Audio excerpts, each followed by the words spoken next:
everybody, and welcome back to Ask the Unfaithful. We are so glad that you have either tuned in for the first time or you are a returning part of our audience. We welcome you as always. And I'm not alone in celebrating the fact that I get to work alongside one of the greatest brains in all of recovery work, James Lanier. So, James, how are you today, my good brother?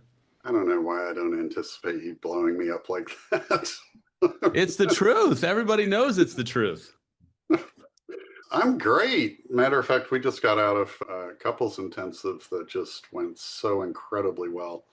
I'm so proud of them. They worked so hard, and man, it's like a miracle. They're just doing so well together, and the level of honesty and the whole new way they're relating is just fantastic. And we're just tickled. And that's one of the things that you come out of an intensive with is better understanding each other and being able to relate to each other. I think it was Terry Real or maybe Esther Perel that said, we need to have a PhD in our partner. So when we come out of an intensive, we kind of have a minor PhD in our partner, right? Oh yeah, our partners already have a PhD in betrayal trauma before they get to us. But this relational recovery, absolutely having that level of knowledge. It's the how do you put it into action piece. And the intensives are so good for that because you get all of that in the practice as well during that time that you're with us. So it's just awesome. It's wonderful. So if you're interested in an intensive, you that are watching and listening, you can always reach out to us at asktheunfaithful@gmail.com. We'll point you to the right direction on how to do an evaluation with James and Sharon and really see if you're a fit for them, if they're a fit for you. Now, we're going to pivot and we're going to talk about something today that is a brilliant concept. But for you that are listening, especially the betrayed, I want to throw out a disclaimer. Everything that James and I do is helping either the betrayed understand the unfaithful or the unfaithful understanding the unfaithful.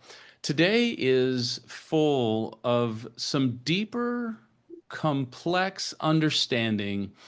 Yes, complex understanding of the way the mind of the unfaithful works. Now, within the information that we're going to deliver today, if you look at it a certain way, you might think, James, Sam, are you trying to make excuses for the unfaithful's behavior? Absolutely not. I think 60 plus episodes will speak to the fact that we never make excuses for the unfaithful's behavior, but we do explain it.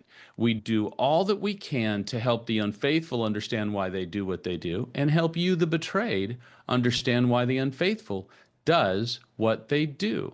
So today, this is an exceptional episode if you want to understand the mind of the unfaithful and why the unfaithful does some of the things that they do. We're talking about lack of self-trust in the unfaithful. So, James, why does self-trust break down within the mind and the psyche, if you will, of the unfaithful? I'll tell you what inspired me to do this. It was actually just this last Saturday morning. It's Monday today. So you all know I'm a big Southern rock Leonard Skinner fan. They have a song called Trust. And it is not a very pleasant song because it's talking about you can't trust anybody, really. And so it got me thinking because I'm like, well, most of all, if you can't trust anybody else, you must not trust yourself. So that got me thinking, and that got me spending, the next 8 hours writing up this idea. So it's really important. Wow, I don't trust, I'm not saying me, I used to not trust anybody. Right. And I certainly don't trust everybody now because that's part of the issue too. So we'll talk about that. But really, the key message I think that we can start with is when you can't trust yourself, you can't feel safe anywhere, not even inside your own skin. Now, you're going to hear later how our lack of self trust actually impacts our trustworthiness with others. One of the hardest truths in recovery is that the unfaithful doesn't just lose their partner's trust, they've already lost their own long before they betray their partners. That lack of self trust actually sits at the root of so many of the behaviors that block healing: secrecy, defensiveness, control, avoidance, even shame-driven overexposure. So what I mean by overexposure is we can overshare sometimes. It seems the opposite, but we can sit down and just vomit everything out on somebody that we don't really know that well, that hasn't earned trust.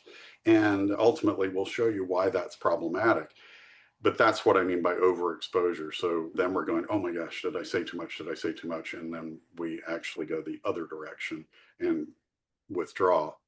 We're going to talk more about what erodes self trust long before infidelity happens, but it really starts in basic terms when your feelings, perceptions, or boundaries, usually when we're young, were dismissed, maybe mocked, or violated. So we're talking again in early life. Maybe we trusted our caregivers who broke promises, shamed us for having emotions. There are a lot of households where emotions are just not okay, or taught us that love comes with conditions. And in that, the nervous system learned, basically it gave us this message: my feelings are unreliable, I can't trust them, and my instincts also can't be trusted. And ultimately, someone else is going to decide what's real and true for me. Because that's how self trust really fractures, right? You begin doubting your own sense of right and wrong, which leads to self doubt, moral confusion, and really relational disconnection, which becomes kind of an internalized pattern of thought and behavior, which then makes it easy for us to rationalize harmful choices. Because we do take some flack from people that we talk about childhood, and we both come from what we call a trauma informed approach. Anybody can throw out 3 steps to better communication, 4 steps to healing from infidelity, and it won't do jack. What really has to be part of the focus is understanding the developmental roots. So in this situation, we're talking about developmental roots of broken trust, right? Yeah, we really have to, because this doesn't just happen. We learn it somewhere. And really often, unfaithful partners grow up in systems where authority figures weren't emotionally safe. So, authority figures could be our parents, could be teacher, coach, grandparents, other people who might be caregivers. And that's going to create early attachment injuries. So, attachment is how we relate to other people in very basic ways. And that's going to come through actions or inactions, such as emotional neglect, inconsistent caregiving, unpredictability, or broken promises, which is really unreliability. So, if you're wondering where we learn to be unpredictable and unreliable, that would be it, and emotionally disconnected. What that teaches us, unfortunately, is we doubt our own perceptions and our own emotional realities. I've given this example before, I think, but let's say you're a little kid and you're asleep and you hear your parents arguing, and you're on the second floor. So you come to the top of the stairs, they're arguing at the bottom of the stairs. And you're like, Mommy, Daddy, what's wrong? What's wrong? And they say, oh, nothing. Everything's okay. Go on back to your bed. One of us will be up to put you to bed and tuck you in. So what did we just learn? What I'm observing isn't real. What I'm feeling isn't real. Now, this isn't something our parents do deliberately, but it does happen. So we end up, from that and repeated exposures like that, really believing that what we're perceiving isn't real or true, and what we're feeling isn't real or true. So that's where the doubt begins. We also learn in some households, not all, if I reveal too much, I'm going to be judged, I'm going to be rejected, or somebody's going to use that against me or use me because I'm the sensitive kid. So get Mikey to do it, right? And that, in turn, ultimately, because it doesn't feel good and it hurts, is going to train us to protect ourselves through either compliance that has a lot of resentment added into it, or withdrawal. I can't say anything. So I'm just going to be the good kid, keep quiet, put my head down. Over time, though, as we grow into adulthood, we learn to really expect that our trust is going to be broken pretty much as sort of a normal thing that's going to happen. So we prepare for it defensively, either proactively, like building in defenses, like a baseline kind of defensive management, such as I'm going to just minimize myself, or self negation, or dismissive of myself and saying, oh, no, let's talk more about you, that kind of thing, right? Self-effacing. And then that is going to become a subtle and sometimes not so subtle distrust of everyone and a strong, even conscious belief that emotional honesty is dangerous. Proactively, we unconsciously reenact those early dynamics by developing what becomes a template. I'm going to break trust before someone else can break mine, so they won't get close. Would you say that we also have a learned fear of weaponization? That if we're vulnerable or honest, it's going to be used against us. I learned that, so I can speak from my own experience, but is that common? Oh, it's very common. How much do we hear as professionals, or even in our own brain early on in recovery, where we're going, well, I can't talk about my emotions because my betrayed's going to use that against me. I can't talk about anything because then it's going to be weaponized against me. And that really is learned somewhere, usually in families where feelings weren't discussed or were ignored, or when that vulnerability of sharing how I'm feeling could be punished either directly or through shaming.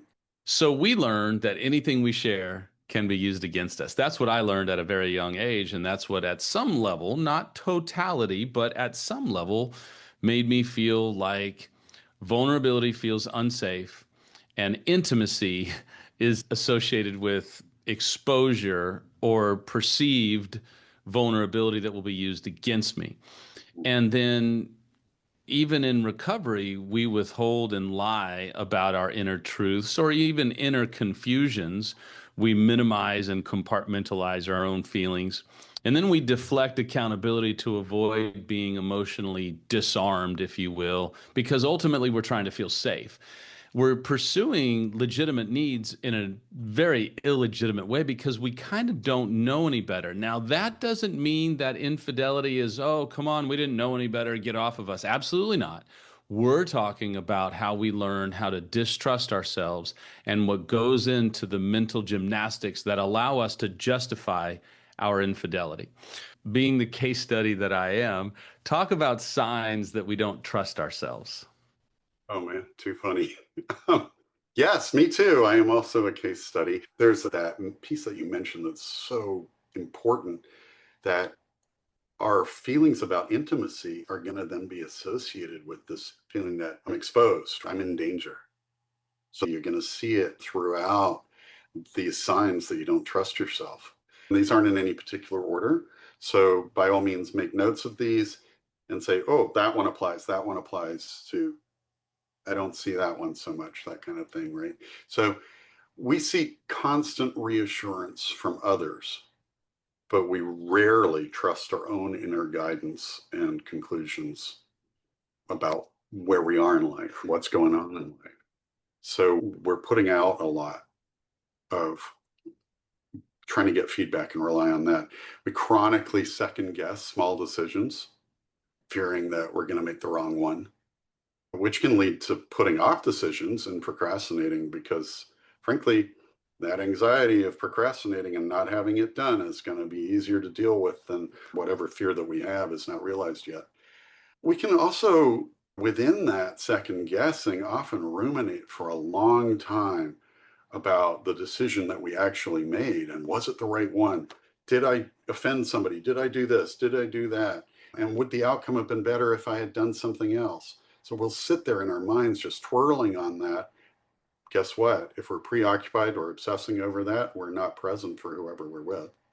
We can also often seek and overvalue others' opinions. Then there's an over reliance on outside validation, and we undervalue our inner voice. That was me. I was an applause addict. I needed applause to know I was doing right. I wasn't just doing the right thing because it was the right thing to do. I was addicted to applause. That was the drug. Right. And it can continue to be. And it's funny because sometimes it can be like embarrassing at the same time. We want it really badly, but then it's embarrassing. It's like, don't look at me. We also can, and it's persistent over and over again. It keeps coming at you, feeling guilt, self doubt, or shame. I don't count. What am I doing talking about this when we perceive we're being vulnerable? We're going in our head, I'm putting myself in danger. You'll see a lot of pessimism too. Man, I was the most pessimistic person for the longest time. I'm not saying I'm like, hand me a championship cup for being optimistic now. But, what I saw pessimism as was, well, if I expect the worst, then I'll be really pleased if something works out right. Yep. It was kind of like, okay, I'm being prepared. The problem is, of course, you're constantly being negative about everything. So it affects how you live, how you feel, and so on. It's fair to say also that we start to believe that being assertive is being over aggressive or toxically aggressive. We're also afraid of being wrong or being rejected. We can start living in constant comparison of our own choices with those that other people make. And we start to believe our own negative publicity or criticism, especially self-criticism. You know what? They're right. I'm no good. I'm this. I'm such a that. I can't believe. And so we take that on rather than keeping it at arm's length. It just feeds that feeling that we don't deserve something different, that we're just bad people. It also affects our trust in our intuition. Now, for men, we absolutely do have it. Like I type out personality wise as an intuitive. I am very intuitive, but I was taught that's a bad thing. So I always try to back it up with facts and research. And women tend to be more intuitive, but I can't speak to female unfaithfuls, but hopefully that might land with you. But what will end up for both genders is having difficulty distinguishing our own intuition from anxiety. Can you imagine? Here's this intuition that's actually telling us something really important, but it makes me feel anxious. So I Yeah. can't even tell. That can make me doubt myself. Now, here's a really interesting thing. We start mistaking self doubt for humility, but it's actually self abandonment. Interesting. Yeah, it's kind of one we could deep dive into, but we're not today. Yeah. But you also don't see your own power, right? You don't see your effect. You minimize everything that you do. You have an overall lack of empowerment because it's better to stay small because there's less shame, which we'll unpack later. I remember being in my CSAT module 4, and we went off in a group, and there was a guy in there who was very definitely a leader. And we were fighting for control over the group because if you've ever been in a group of helpers, man, you can deep dive into all kinds of stuff and not get to the point, which we only had like 15 minutes to get to our point. So he and I are having this power struggle going back and forth, and I really didn't like him, and he really didn't like me. And so I went up to him later and made amends for my part in it. And he said, "May I give you some advice?" And I said, "Sure." I didn't really want advice from this guy, but I was like, "Sure, okay, go ahead." And he goes, "You are a leader, own it." And what that made me think was, oh, I was trying to take a back seat, but then my leader, my natural leader, was trying to come in. And I'm not like a type A personality, but he had a really good point that I was actually the one tamping my empowerment down. So we don't often see our own power until somebody points it out. In that case, it wasn't a particularly pleasant way for me to find out. I owe him. I feel like I owe him. It was a very valuable lesson. We also don't see that we matter or that we're ever enough. We just have this inherent belief that it doesn't really matter. It doesn't matter what I do. That gets into the humility piece that we talked about. We don't see our worth or value in a way that's rooted in character, integrity, groundedness, and a sense of having an accurate opinion of ourselves. We're often also afraid to take risks. And sometimes we are too bold, meaning we take a risk without assessment instead of maybe thinking through things a little bit.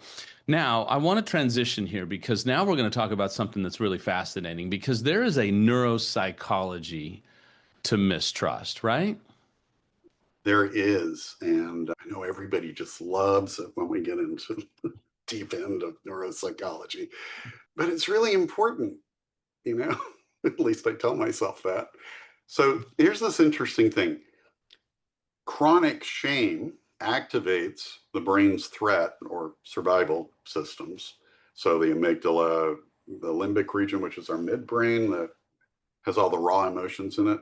So that's also where hypervigilance takes place. So we feel like we're under threat, we're hypervigilant, and that can even be in non threatening situations. The brain actually then treats that openness or emotional vulnerability as a survival threat, not a pathway to healing.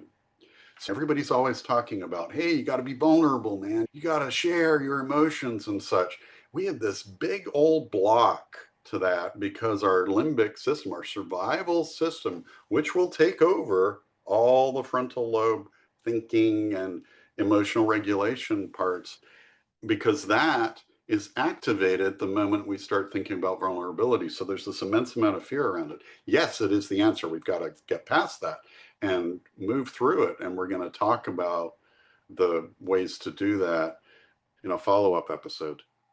So because it literally feels like a threat to our survival, that's going to increase hugely our anxiety, which then, of course, is going to result in the possible fight, argue, flight, leave, or go off in our head, dissociate, or freeze, which would be go quiet, withdraw.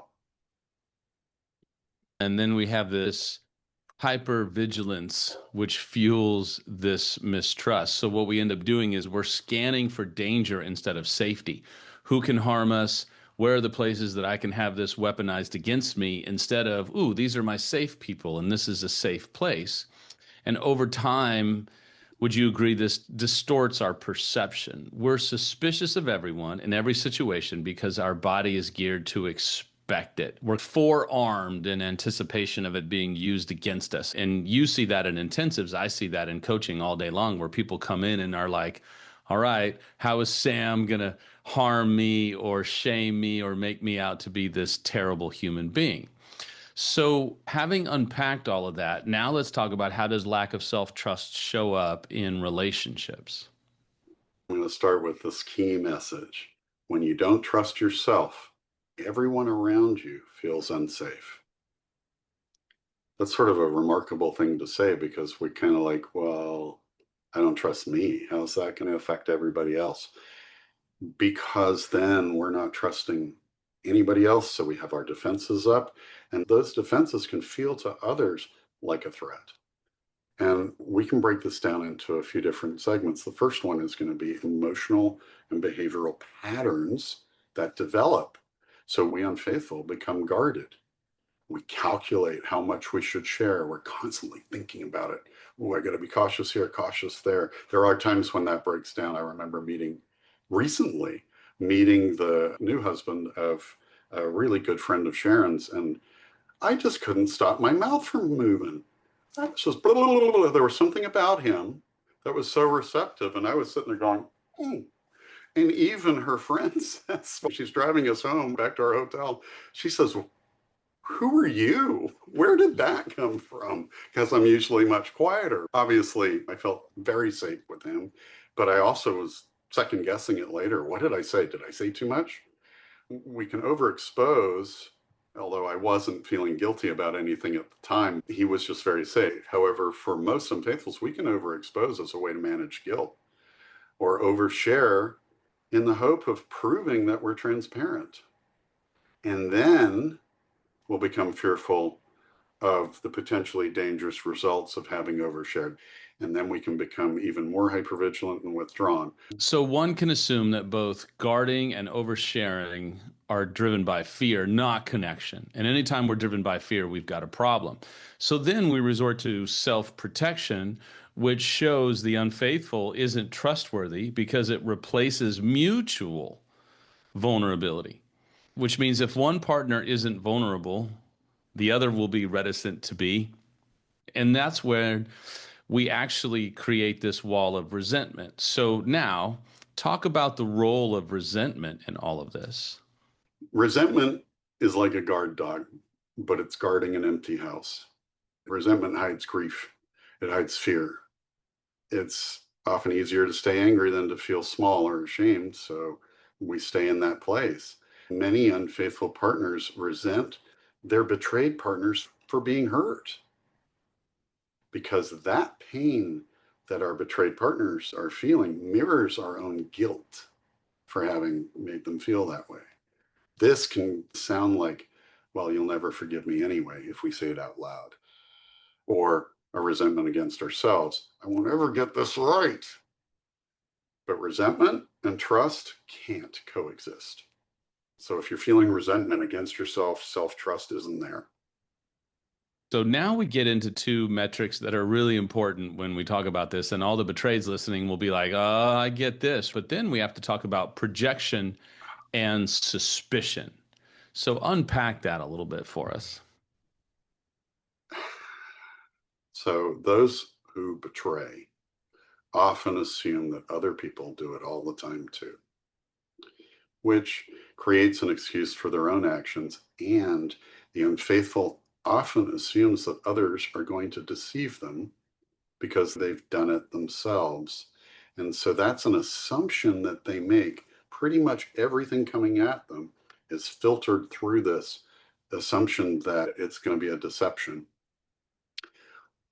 The other thing that the unfaithful often do is make this mistake. If I think of myself first, if I'm selfish, everyone else must be as well. So they sort of say altruism isn't real.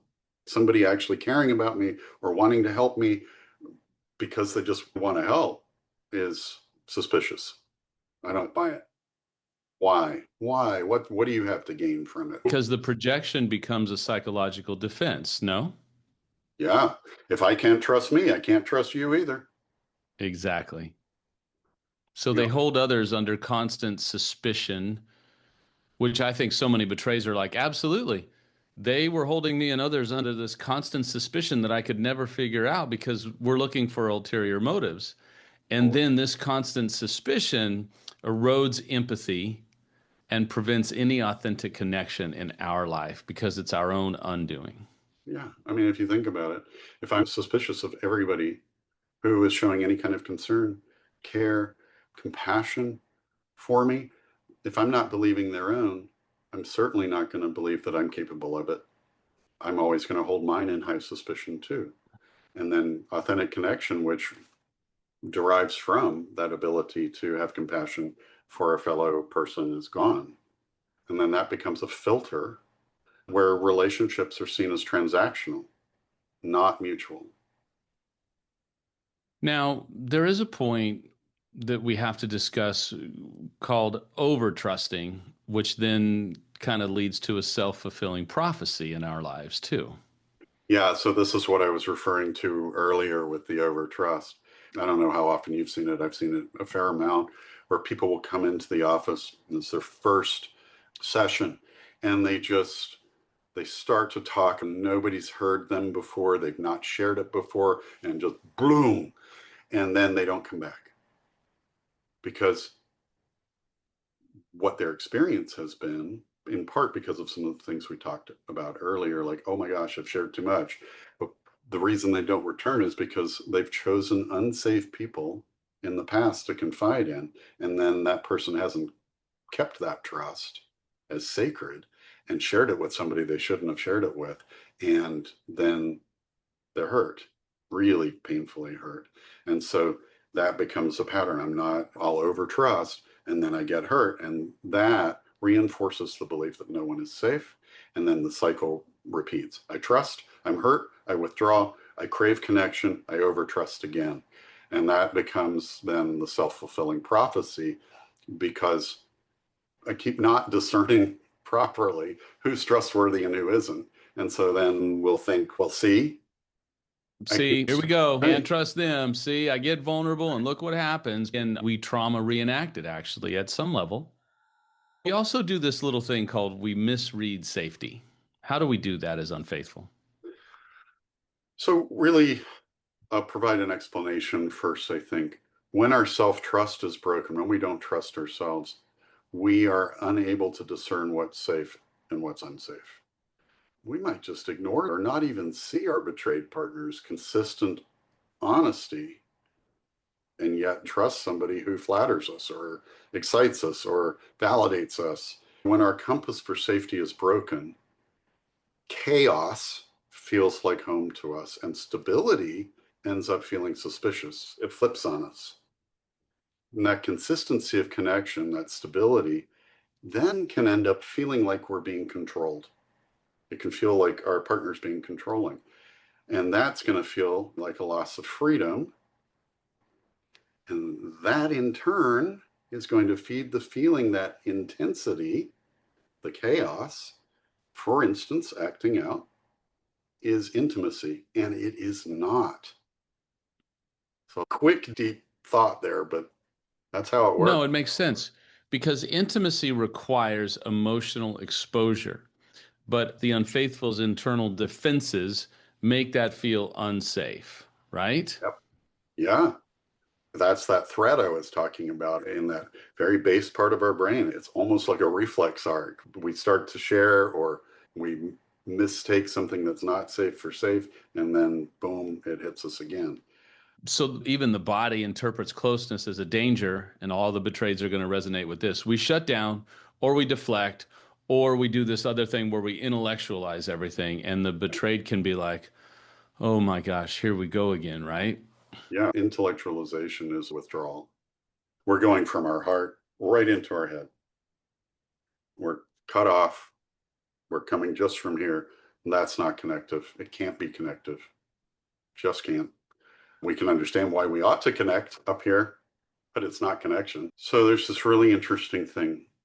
Our partners make bids for connection all the time. The problem with the lack of self trust is that it'll turn every bid for connection into an internal or unconscious negotiation with ourselves. What's this going to cost me? We don't trust love. We think love is conditional or transactional. We think relationships are transactional, remember? They're not, but we think they are. So we're going, what's this going to cost me? We learned this probably pretty young with conditional love. As we're doing that internal negotiation, it's going to cause a noticeable hesitation at the very least. And a betrayed partner is going to sense that like that. They'll sense that hesitation, the distance, even if your words that come out after that sound right. There is a relational impact that we have to unpack of broken trust. Yeah, mistrust becomes the third person in the relationship. It's louder than either partner's voice. When we live in mistrust, we assume that our partner's pain is actually judgment and that their boundaries are control. So we can't hear their grief without filtering it through our own shame and our own mistrust, right? If you think about it, intimacy requires risk. It's always going to require risk. Mistrust, on the other hand, demands control. So we've got to level that playing field and take the risk with our partners for it to be an exchange of vulnerability.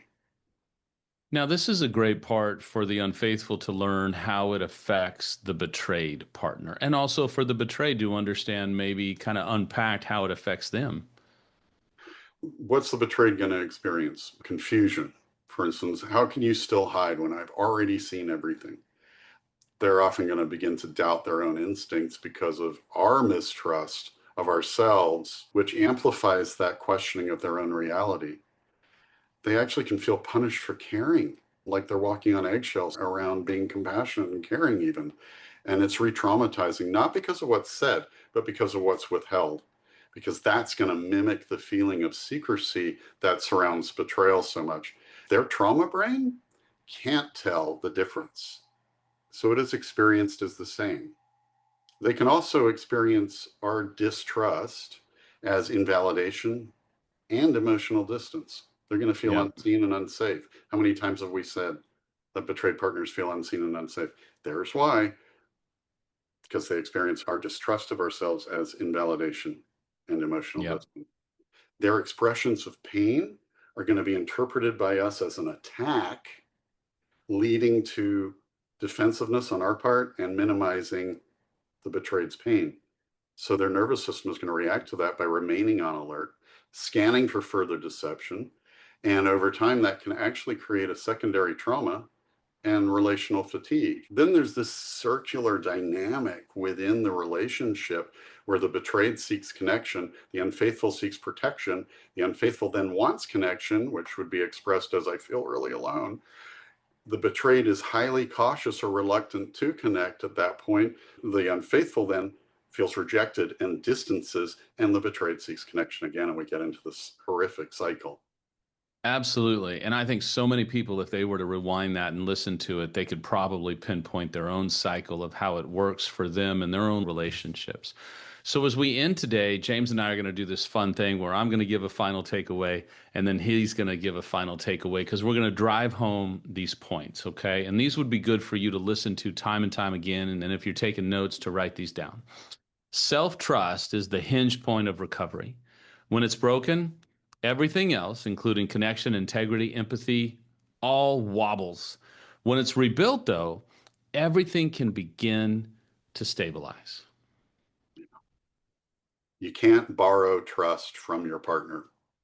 Their reassurance, if they're even able to give you that, can't substitute for the confidence that comes from living congruently with your own values. I love yours better than mine because you do it so well, but I'm going to keep trying. Every small act matters. Keeping a promise, admitting a fear, or telling a difficult truth slowly re educates and reformats your nervous system to feel safe in honesty. Your body keeps the score. We've all heard that phrase, right? Healing self trust is not only cognitive, it's somatic. So notice where the tension is, the fear is, or the shame is living, and meet those with compassion, not avoidance. Repairing self trust repairs relational safety. When you stop defending yourself against your own feelings, you create space for your betrayed partner to actually relax theirs. I like yours better than I liked mine then. Hey, look, recovery, this is really, really important. You hear it all the time, right? It's progress, not perfection. But recovery isn't about perfection, it's about credibility. This is interesting. The goal is not to erase your past, but to become a person whose present actions are believable. And here's the key, not only to your partner, but to yourself. Now, this one's tough, but after listening to us for the last few minutes, I think that it will resonate. Self trust restored can eventually equal love being restored. Rebuilding internal reliability is the most intimate gift that you can give to yourself, your partner, and the relationship you hope to rebuild. As you've heard James and I for 60 plus episodes, man, we are all about rebuilding. We are all about restoration. We've worked very hard to present this self trust dynamic in a way that helps you not, oh, let's feel sorry for the unfaithful, but understand the unfaithful and why did they become the way that they are? And how can we take a journey where we, the unfaithful, show relational leadership, which we talk about almost every episode, in healing our own trauma, healing our own ruptures. And so, on behalf of James and I, we're so grateful for every one of you that listen. We'd love for you to follow. We'd love for you to leave a comment. If we can help in any way, please send a short but pointed email to us at asktheunfaithful@gmail.com. And once again, we are so thankful for your time. We'll see you next time on Ask the Unfaithful.